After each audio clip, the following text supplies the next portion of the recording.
సూర్యుడు మరియు గాలి మంచి స్నేహితులు. కాని ఒకరోజు ఇద్దరూ ఎవరు శక్తివంతుడు అనే విషయంపై వాదనకు దిగారు.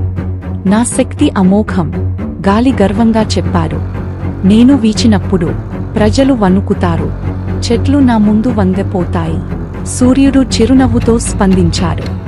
అదే అయితే నేను ప్రకాశించినప్పుడు ప్రజలు చెమటలు పట్టి నదులు ఆరిపోతాయి, భూమి నా వెచ్చదనాన్ని అనుభవిస్తుంది. ఇద్దరూ ఎవరు గొప్పవారు అని నిరూపించుకోలేకపోయారు. అప్పుడు సూర్యుడు ఒక సవాల్ పెట్టాడు. అదేనా? అయితే ఓ పరీక్ష చేద్దాం. అక్కడ రోడ్డుపై వెళ్తున్న ప్రయాణికుడిని చూడు. ఎవరు అతన్ని తొందరగా కోటును తీయించగలరో వారే గెలిచినవారు. వాలి ఉత్సాహంగా అంగీకరించాడు. నన్ను ప్రయత్నించని. అతను లోపల నుంచి బలంగా ఊపిరి పీల్చుకుని గట్టిగా ఊదాడు. చలి పెరిగి ప్రయాణికుడు తన కోటును మరింత గట్టిగా కట్టుకున్నాడు. వాలి మరింత బలంగా ఊదాడు. మరింత చలి పెరగడంతో ప్రయాణికుడు కోటును ఇంకా బిగగా చుట్టుకున్నాడు. వాలి అలసిపోయి తన మొత్తం శక్తిని కూడగట్టి గట్టిగా ఊదాడు. అతడు వెంటనే తన బట్టలను ఇంకా బిగగా చుట్టుకొని గాలిని అడ్డుకోవడానికి కాలర్ను పైకి లేపుకున్నాడు. వాలి తడిసిమోపిసిగా చివరికి లొంగపోయాడు. ఇప్పుడు నీవంతా సూర్యుడా? సూర్యుడు కాసేపు చిరునవ్వుతూ తన తాపాన్ని మెల్లగా పెంచాడు. కాసేపటికి ప్రయాణికుడు వెచ్చదనాన్ని అనుభవించి కోటును కొద్దిగా వదిలాడు. సూర్యుడు మరింత ప్రకాశించగా వెచ్చని కిరణాలు భూమిపై ప్రకాశించాయి.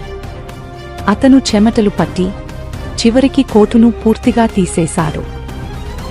సూర్యుని కాంతి ఇంకా ఎక్కువగా వేడిగా మారుతోంది. ప్రయాణికులు మరింతగా చెమటలు కార్చసాగారు. చివరికి వారు తమ బట్టలను తీసివేయాల్సి వచ్చింది. వారు చల్లటి నీటి కోసం పక్కనే ఉన్న చిన్న నదిలో ఒదిగే విశ్రాంతి తీసుకున్నారు. వాలి ఓటమిని అంగీకరించాడు. నువ్వే గెలిచావు సూర్యుడా, నీ శక్తి నిజంగా నాకంటే ఎక్కువ. సూర్యుడు నవ్వుతూ అన్నాడు. అలా కాదు సోదరా, నీకు నీదైన ప్రత్యేకమైన శక్తి ఉంది. నువ్వు వీచినప్పుడు ప్రజలు గట్టిగా కప్పుకుంటారు. నేను ప్రకాశించినప్పుడు వారు నీడను ఆశ్రయిస్తారు. మనిద్దరం గొప్పవాళ్లమే, కాని మన శక్తులు వేర్వేరు. వాలి అంగీకరించాడు. నిజమే. పోటీ పడటానికి బదులుగా మన ప్రతిభను గుర్తించాలి, స్నేహంగా ఉండాలి. ఆ రోజు నుంచి సూర్యుడు, గాలి ఇద్దరూ తమలో ఎవరు గొప్పో అన్న పోటీలో పడకుండా తమదైన శక్తులను సమర్థవంతంగా ఉపయోగించుకోవడం ప్రారంభించారు. నీతి: ప్రతి ఒక్కరికీ తమదైన ప్రత్యేకమైన శక్తి ఉంటుంది. ఇతరులతో పోల్చుకోకుండా మన ప్రతిభను గుర్తించి దాన్ని ఉపయోగించుకుంటే విజయాన్ని సాధించగలం. Thank you for watching. Please subscribe and share with your friends and family.